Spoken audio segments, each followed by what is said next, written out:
Once a tiny cabal seizes power, monarchist, communist, fascist, or corporate, it creates a mafia economy and a mafia state. Trump and his coterie of billionaires, generals, half-wits, Christian fascists, criminals, racists, and deviants play the role of the Snopes clan in some of William Faulkner's novels. The Snopeses filled the power vacuum of the decayed South and ruthlessly seized control from the degenerated former slaveholding aristocratic elites.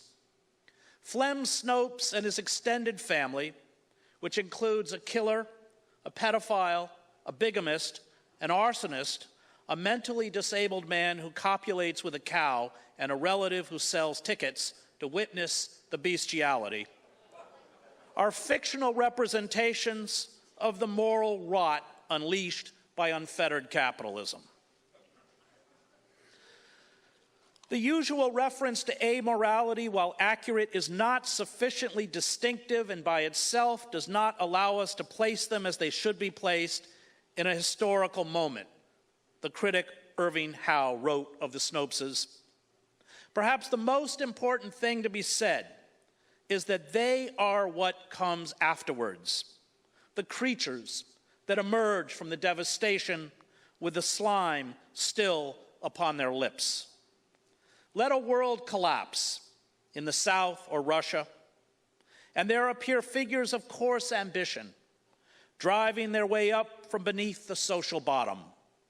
Men to whom moral claims are not so much absurd as incomprehensible. Sons of bushwhackers and musics drifting in from nowhere and taking over through the sheer outrageousness of their monolithic force.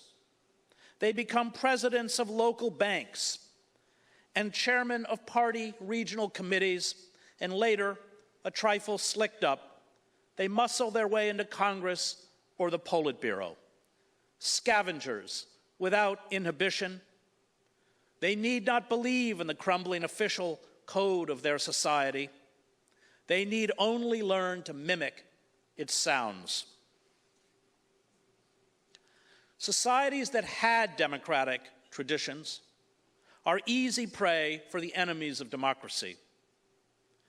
Demagogues pay deference to the patriotic ideals, rituals, and practices and forms of the open society while they dismantle it. When the Roman Emperor Augustus, he referred to himself as the first citizen, neutered the republic, he was careful to maintain the form of the old republic. Lenin and the Bolsheviks did the same when they seized and crushed the autonomous Soviets. Even the Nazis and the Stalinists insisted they ruled democratic states. Despotic government, as Thomas Paine wrote, is a fungus that grows out of a corrupt civil society.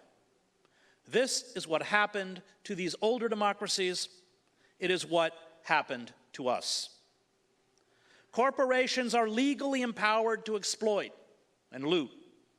It is impossible to vote against the interests of Goldman Sachs or ExxonMobil. The pharmaceutical and insurance industries are legally empowered to hold sick children hostage while their parents frantically bankrupt themselves trying to save their sons or daughters. Banks are legally empowered to burden people with student loans that cannot be forgiven by declaring bankruptcy. The animal agriculture industry is legally empowered in many states to charge those who attempt to publicize the conditions in the vast factory farms where diseased animals are warehoused for slaughter with a criminal offense. Corporations are legally empowered to carry out tax boycotts. Free trade deals legally empower global corporations to destroy small farmers and businesses and deindustrialize the country. Government agencies designed to protect the public from contaminated air, water, and food and from usurious creditors and lenders have been gutted. The Supreme Court, in an inversion of rights worthy of George Orwell, defines unlimited corporate contributions to electoral campaigns as the right to petition the government and a form of free speech. The press, owned by corporations, is an echo chamber for the elites. State and city enterprises and utilities are sold off to corporations that hike rates and deny services. The educational system is being privatized and turned into a species of rote vocational training. Wages are stagnant or have declined. Unemployment and underemployment, masked by falsified statistics, have thrust half the country into chronic poverty. Social services are abolished in the name of austerity. Culture and the arts have been replaced by sexual commodification, banal entertainment, and graphic depictions of violence. The infrastructure, neglected and underfunded, is collapsing. Bankruptcies, foreclosures, food shortages, and untreated illnesses that lead to early death plague a harried underclass. The desperate flee into an underground economy dominated by drugs, crime, and human trafficking. The state, rather than address the economic misery, militarizes police departments and empowers them to use lethal force against unarmed citizens. It fills the prisons with 2.3 million people, only a tiny percentage of whom ever got a trial.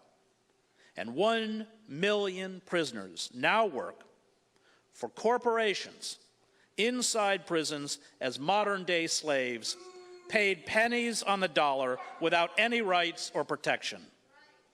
They are the corporate state's ideal worker.